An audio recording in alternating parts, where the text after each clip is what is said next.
जब एक लड़के ने मौलाना साहब से हिजाब के ऊपर सवाल पूछा, तब मौलाना साहब का क्या जवाब रहता है, यह सुन करके आप लोग दंग रह जाएंगे। दरअसल लड़के ने सवाल पूछा कि जो लड़कियां स्कूल में और कॉलेज में हिजाब पहन के जाती हैं, इस तरीके से हिजाब पहन के जाना क्या ठीक है? इस पर मौलाना साहब क्या जवाब देते हैं, यह सुनना काफी इंटरेस्टिंग होगा। तो चलिए मैं और आप इसे साथ में सुनते हैं। मेरा सवाल मौलाना साहब से, मौलाना साहब मैं एक हिंदू हूँ, हमने हिंदू में जो भी कमियां थी, सती प्रथा थी उसे कम किया, घूंघट वाला था उसे भी हटा दिया, लेकिन आप मुझे ये बताइए कि जो मोमडन लड़कियां हैं या लेडीज हैं उन्हें पढ़ाई चाहिए या हिजाब वगैरह इसका विवाद चाहिए कि मतलब आप जाओ स्कूल में पढ़ो या ये सिखाया जाए कि आप हिजाब बांध के जाओ वहाँ पे? ठीक है, जवाब दीजिए इसका, क्योंकि सवाल बहुत अच्छा है। इसका जवाब पहले लेंगे। अंजना जी, उन्होंने एक सवाल किया था, मुझे उत्तर ठीक है, मैं लूंगी पहले इसका जवाब। हिजाब हिजाब पे रुक जाइए सर, हिजाब छोटा सा उत्तर हिजाब प्लीज आऊंगी। क्लियर बात करके आपको बता दूं कि मैं ये नहीं जानता क्या कुप्रथा थी। मैं किसी मजहब के बारे में कभी गलत बयानी नहीं करता, टीवी चैनल हो या घर में बैठकर को। मैं सारे मजहब की इज्जत करता हूं, इज्जत करता रहूंगा।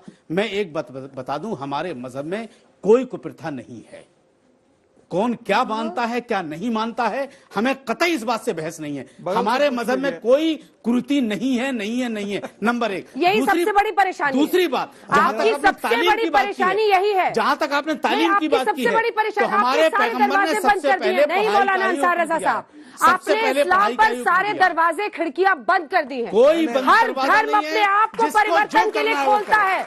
हमारे मजहब में कोई, मैं आपके सामने हजारों महिलाएं खड़ा कर दूंगी जो बोलेंगे हिजाब हमारे लिए गलत चोट है। पे कहता हूं, आप आपके कल्पना कीजिए, आपको कल बोला जाए, एक सेकंड, जी, आपको कल बोला जाए सिर से पैर तक काला कपड़ा पहनकर निकलो, ह्यूमनली पॉसिबल नहीं है, ह्यूमनली पॉसिबल नहीं है। बिल्कुल बात है, ये बात है, ये मिसाल देने वाली बात ये नहीं है। मिसाल है। आप चर्चा क्यों नहीं करेंगे? आप नहीं, इसके सवाल पे ये क्यों कहेंगे कि कोई कुरीति नहीं है? हर धर्म में है, मैं हर कह रहा हूं धर्म आपसे, पर हमारे प्रश्न मजहब उठने में कोई चाहिए, कुरीति बहस नहीं है। होनी चाहिए। मैं सारे खिड़की दरवाजे आपने बंद कर दिए। अंजना जी एक उत्तर दे, पुरुषों के लिए क्यों नहीं है? सारी बाध्यताएं महिलाओं के लिए क्यों है? लिबास है, मर्दों औरतों के लिए लिबास है, सबके लिए मुकर्रर लिबास है हमारे यहाँ। क्या बात कर रहे हैं सर? 44 डिग्री के तापमान में निकलिए काला बुर्का पहनकर, तब समझ जाइएगा, होश में आ जाइएगा। कत्ल किया जा रहा है, उसकी तकलीफ नहीं है। बिल्कुल, नौकरी महत्वपूर्ण है, महंगाई महत्वपूर्ण है, सारे विषय महत्वपूर्ण है। और एक डेमोक्रेटिक कंट्री में इन्हीं सब विषयों पे नेतागण भाषण करते हैं, इन्हीं सभी विषयों का विमर्श बना करके वोटिंग होती है और आप नतीजे देख रहे हैं। अभी किसी बहन ने, आपने शायद भूख के बारे में कहा कि लोग भूख में सोते हैं। 80 करोड़ जनता तक गरीब कल्याण अन्न योजना के माध्यम से 2.5 वर्षों से अन्न पहुंचाया जा रहा है। 5 किलो राशन, उत्तर प्रदेश में 10 किलो, ये और भी कंटिन्यू कर रहा है सितंबर तक। ये कोई छोटा विषय नहीं है, पूरे विश्व का सबसे बड़ा अन्न योजना है। ठीक उसी प्रकार नौकरी, चाकरी इत्यादि सभी विषयों पर नरेंद्र मोदी जी का अच्छा काम रहा है, तभी उत्तर प्रदेश जैसे बृहत राज्य में भी इस प्रकार का प्रचंड बहुमत मिला है। जहां तक हिंदू मुस्लिम का विषय है, एक तो आज का डिबेट हिंदू मुस्लिम का है, आपने टॉपिक रखा है, तो हम उन हलाल मीट अजान, हम उस डिबेट पे टॉपिक कर रहे हैं। आप जो डिबेट रखेंगे, शायद आपका महंगाई का भी डिबेट है, अभी उस पे भी डिबेट हम करेंगे। तीसरा विषय है, एक संभ्रांत देश में जो डेमोक्रेटिकली संभ्रांत हो, उसमें हर प्रकार के डिबेट्स होने चाहिए। इन डिबेट्स के कारण हिंदू मुस्लिम हो रहा है, ये अनुचित है। हम अपने धर्म को अच्छे से माने, वो अपने धर्म को अच्छे से माने, सबके लिए हृदय में स्थान हो, यही अच्छा रहेगा।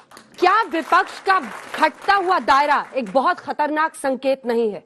मैं पिछले चुनाव की जहां जहां एंटी इनकम्बेंसी थी, 4 स्टेट्स में इन्होंने वापस सरकार बना ली, कांग्रेस के हाथ से पंजाब भी चला गया।